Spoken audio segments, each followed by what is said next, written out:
বিয়ে হয়েছিল 2/12/2018 সালে। বিয়ের 1 মাস পর থেকেই আমার হাজবেন্ড এবং আমার শ্বশুর শাশুড়ি আমার উপর নির্যাতন করে। হাজবেন্ডের নাম প্রসেনজিৎ আচার্য। ও আমার গায়ে ক্রমাগত হাত তোলে, যেই সময় ওর মাথায় রাগ উঠে সেই সময় হাত তোলে কোনো কারণ ছাড়া।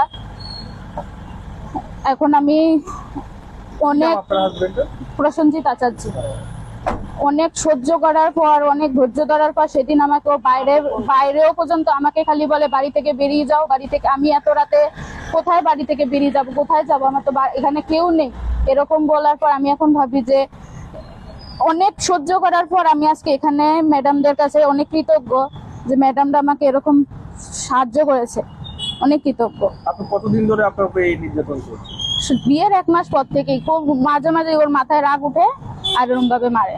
মাঝে মাঝে এর আগের বার তো গাল টাল আমার সব ফুলা ছিল, মানে এরম বোতলের বাড়ি মারে, হঠাৎ করে বোতল দিয়ে মারবো, আবার মোবাইল ছুঁড়ে মারবো হঠাৎ করে মুখের মধ্যে। তারপরে মাথা এই শিকদাঁড়াটা তো আমার এতটুকু ফুলা গেছিল, মানে শিকদাঁড়ের মধ্যে এমন ভাবে মেরেছে সেই দিন। সবাই বলছে এরম ভাবে তোমার সে মানে মেরে ফেলার জায়গার মধ্যে মারে। মানে আপনার হাজবেন্ড অটো চালায়। আপনার বাসা কোন জায়গায়? আমার বাসা কলকাতা বেলঘুরিয়া। কিভাবে বিয়ে হয়েছিল? আমাদের বিয়ে হয়েছিল সামাজিক ভাবেই, ফোনের মাধ্যমে, ফোনের কথাবার্তার মাধ্যমে।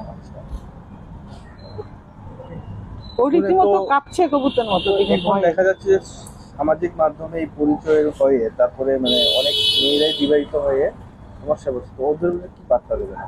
আমি বলতে চাই আগে ভালো করে যাচাই করুন।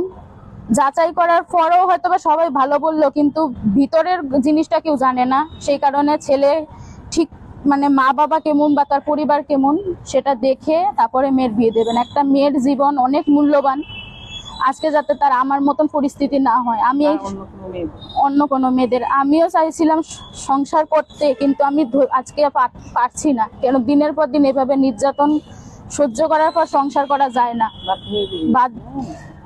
আমি আজকে অনেক বাধ্য হয়ে এখানে এসেছি। আপনি কি আইন অনুযায়ী ব্যবস্থা নেবেন আপনার স্বামীর বিরুদ্ধে? অবশ্যই।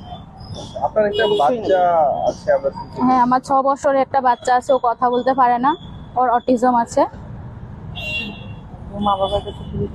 আমি মা বাবার কাছে ফিরে যেতে চাই, কারণ ফিরে না গেলে আমাকে মেরেই ফেলবে এখানে। হয়তোবা আমি আজকে হয়তোবা আমি দেখবো না। আমি চেষ্টা করেছি সুসাইড করার, কিন্তু পারিনি। আমি বাঁচতাম চাই। আপনার নাম? আমার নাম তানিয়া বাবু।